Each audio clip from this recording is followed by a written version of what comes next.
This video is about what I learned from Peter Drucker's book, Managing Oneself. Introduction. Improve your performance. Consider yourself in an interview. You appear to be well prepared. But then the question you've been dreading arrives. What are your strengths? Most people give a generic answer to this question. They say things like, I'm good at, well, I guess teamwork. That, however, is not very convincing. You require a more elaborate and genuine response. This will not only help you excel in job interviews, but it will also help you identify and capitalize on your strengths. That is the subject of this brief video. Idea number 1. Develop an action plan based on your strengths. Consider your strengths for a moment. Don't be concerned if you can't immediately identify them.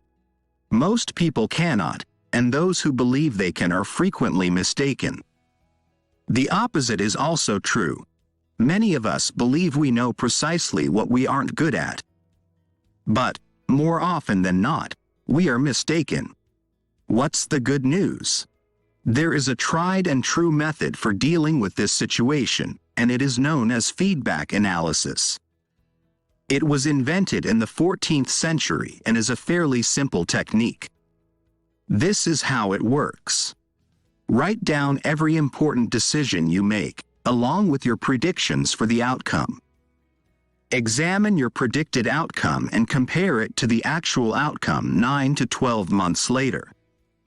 If you do this consistently, you'll not only be able to pinpoint your strengths, but you'll also be able to see exactly what you're doing, or failing to do, to capitalize on those strengths. As an added bonus, you should be able to accurately identify areas where your performance is poor due to a weakness. Your feedback analysis will lead to 5 key actions.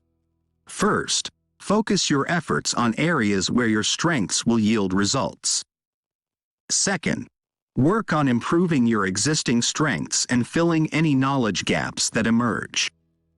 Third, don't be willfully ignorant about subjects in which you lack knowledge.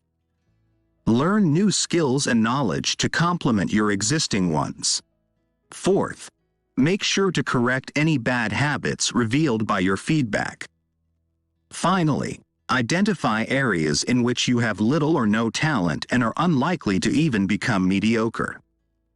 There's no point in wasting your energy trying to improve in these areas. Idea number 2. Recognize and improve your performance. You have a strategy in place.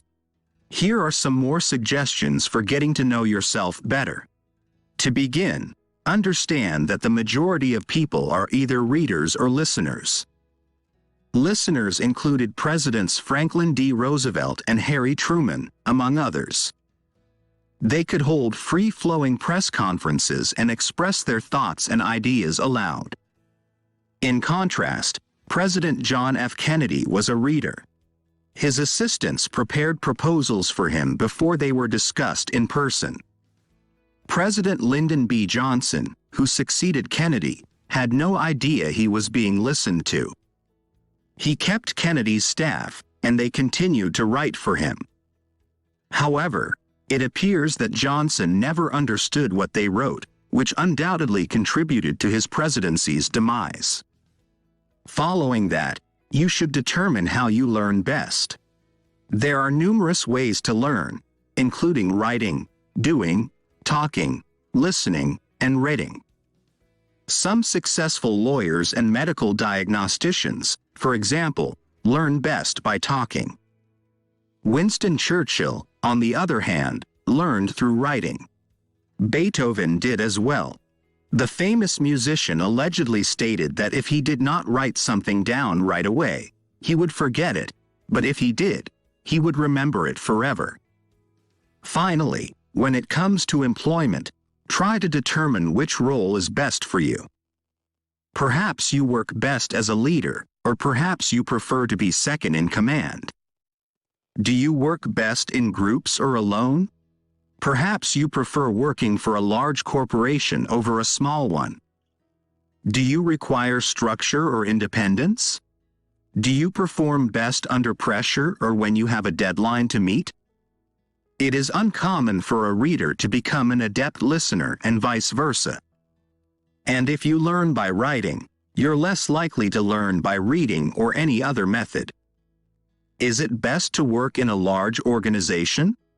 You're less likely to succeed in a small one. And so forth.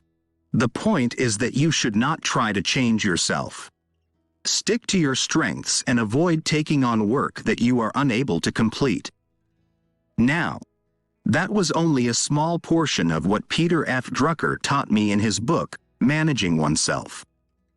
I highly recommend reading it for more insights.